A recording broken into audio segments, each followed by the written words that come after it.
જય શ્રી કૃષ્ણ, જય માતાજી મિત્રો. ગયા વિડીયોમાં આપણે પુરુષોત્તમ માસ મહાત્મય અધ્યાય 16મો અને તેની પાવનકારી કથાનું શ્રવણ કર્યું હતું. અને આજે આપણે પુરુષોત્તમ માસ મહાત્મય અધ્યાય 17મો કે જેનું નામ છે સુદેવનો પુત્ર વિલાપ અને પુરુષોત્તમ માસની પાવનકારી કથા કે જેનું નામ છે દિવ્ય પ્રસાદની કથા તેનું આપણે શ્રવણ કરીશું. અધ્યાય 17મો. સૂત પુરાણી બોલ્યા, હે મુનિશ્રેષ્ઠો, ગૌતમીની સમજાવટથી સુદેવ શોકમુક્ત થયો. આમ ઘણો કાળ વીતી ગયો. તેનો પુત્ર 12 વર્ષનો થયો. સુખદેવને એના માતા પિતાએ વાવ, કૂવા, તળાવ, સરોવર, સાગર વગેરેમાં નાહવા જવાની સાફ ના કહી હતી. માતા પિતાની આજ્ઞા તે ઉથાપતો પણ ન હતો. એક દિવસ સુખદેવ એના ભાઈબંધો સાથે ભગવાન વિષ્ણુનું નવું મંદિર જોવા ગયો. સૌએ વિષ્ણુ ભગવાનના દર્શન કર્યા. મંદિરની ભીતોમાં વિષ્ણુ ભગવાનના 24 અવતારોના શિલ્પચિત્રો જોતા જોતા તે મંદિરના ચોગાનમાં આવેલા એક વાવ જોવા લલચાયો. વાવમાં આકર્ષક શિલ્પચિત્રો જોતો જોતો તે મિત્રો સાથે ઉતરવા લાગ્યો. એકાએક તે લપસ્યો અને વાવમાં પડ્યો. એના ભાઈબંધોએ એને બહાર કાઢવાની ખૂબ જ મહેનત કરી, પણ કોઈની એ મહેનત કામે આવી નહીં. હવે સુખદેવના મિત્રો ગભરાયા. તેઓ ભયથી ધ્રુજી ઉઠ્યા. સુખદેવ ડૂબી ગયાની વાત તાત્કાલિક એના માતા પિતાને કહેવા ન જવું તે તો તેને ઠીક ન લાગ્યું. તેઓ તરત સુખદેવના માતા પિતા પાસે દોડી ગયા અને જે હૃદયદ્રાવક બનાવ બન્યો તે કહ્યો. સુદેવ અને ગૌતમી મંદિર તરફ દોડ્યા. તેમના હૃદયમાં કાળી બળતરા ઉપડી.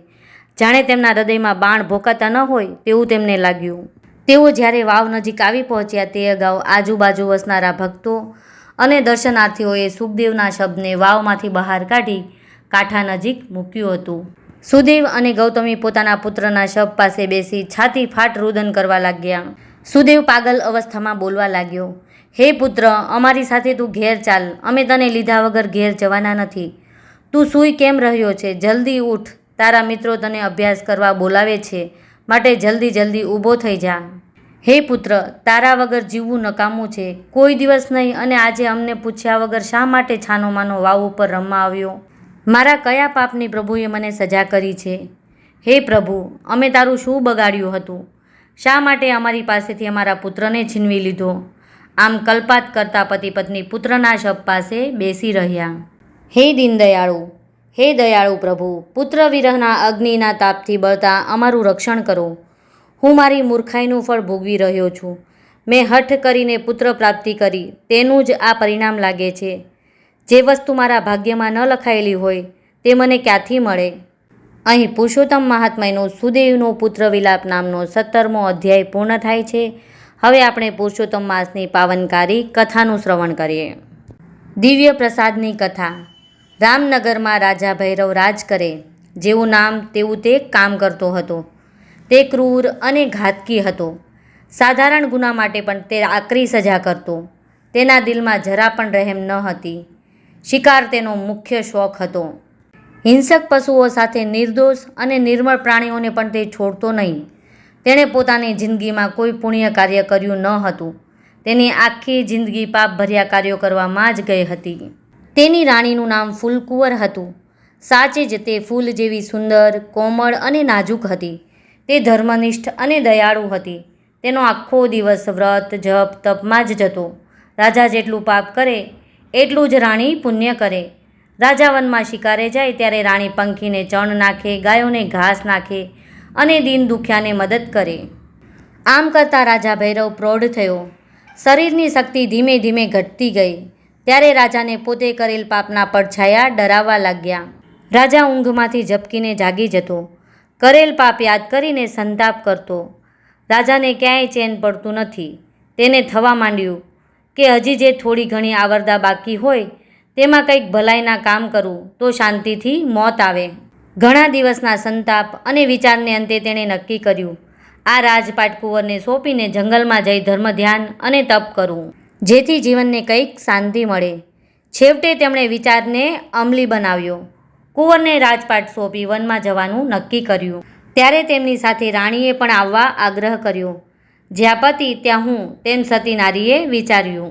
બંને રાજમાંથી કંઈ પણ લીધા વગર ઉઘાડા પગે અને સામાન્ય વસ્ત્રો સાથે ચાલી નીકળ્યા. વનમાં પ્રવેશતા જ એક 4 હાથવાળો માણસ તેમની સામે મળ્યો રાજાએ તેના 4 હાથ જોઈ તે કોઈ દેવ હશે તેમ માની તેના પગમાં પડ્યો. રાણીએ પણ રાજાનું અનુકરણ કર્યું. રાજા બોલ્યો, હે દેવ, હું મહાપાતકી છું. પાપ કરતાં પાછું વળીને જોયું નથી. પાપના પડછાયા મને જંપીને જીવવા દેતા નથી, માટે તમે મને બચાવો. ત્યારે 4 હાથવાળો બ્રાહ્મણ બોલ્યો, ભાઈ, હું કોઈ દેવ નથી, હું તો બ્રાહ્મણ છું.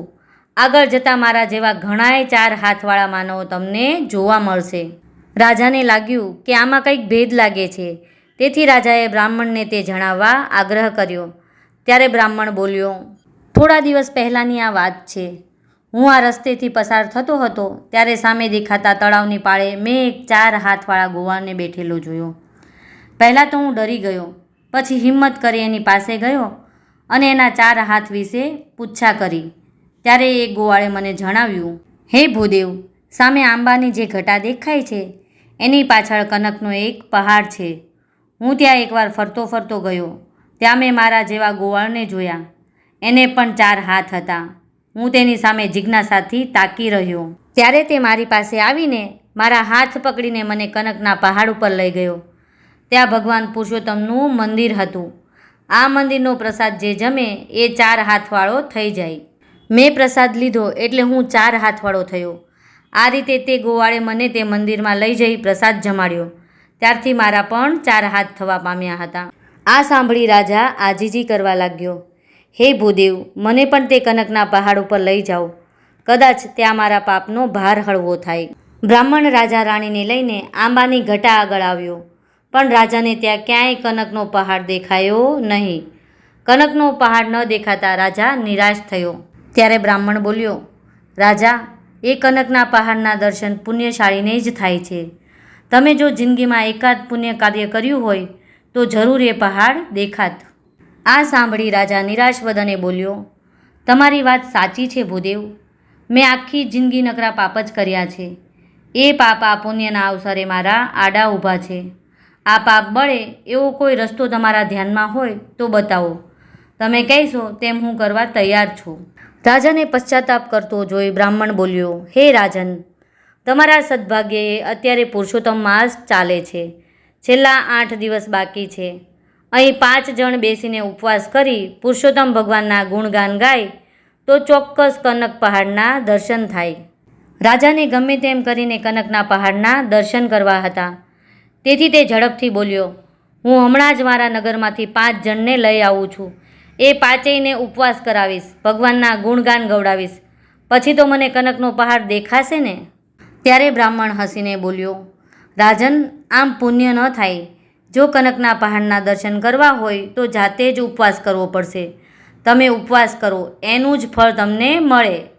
સહન કર્યા વગર કે કષ્ટ ભોગવ્યા વગર ભગવાનના દર્શન ન થાય. પણ ભૂદેવ, તમે તો 5 જણની વાત કરો છો, બીજા 4ને હું ક્યાંથી લાવું?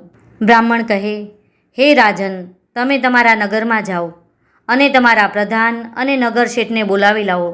3જા તમે, 4થા રાણી અને 5મો હું. આમ આપણે 5યે બેસીને ઉપવાસ કરીશું, પુરુષોત્તમ ભગવાનના ગુણગાન ગાઈશું.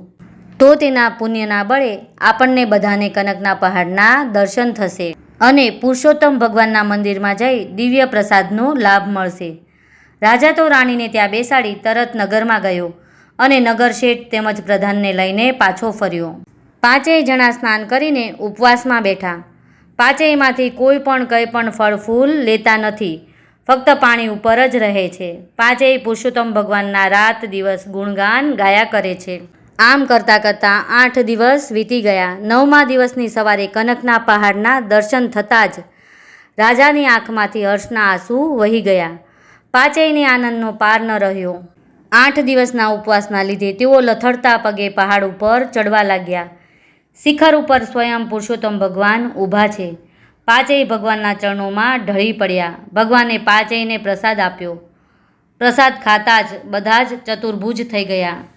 બધા એકી અવાજે બોલી ઉઠ્યા, હે પુરુષોત્તમ ભગવાન, અમને ચતુર્ભુજ થવું નથી, અમને બધાને તમારા વૈકુંઠમાં સ્થાન આપો. ભગવાને તથાસ્તુ કહ્યું કે અચાનક વૈકુંઠનું વિમાન આવ્યું અને 5યને લઈને તે વૈકુંઠમાં આવી પહોંચ્યું. બોલો પુરુષોત્તમ ભગવાનની જય.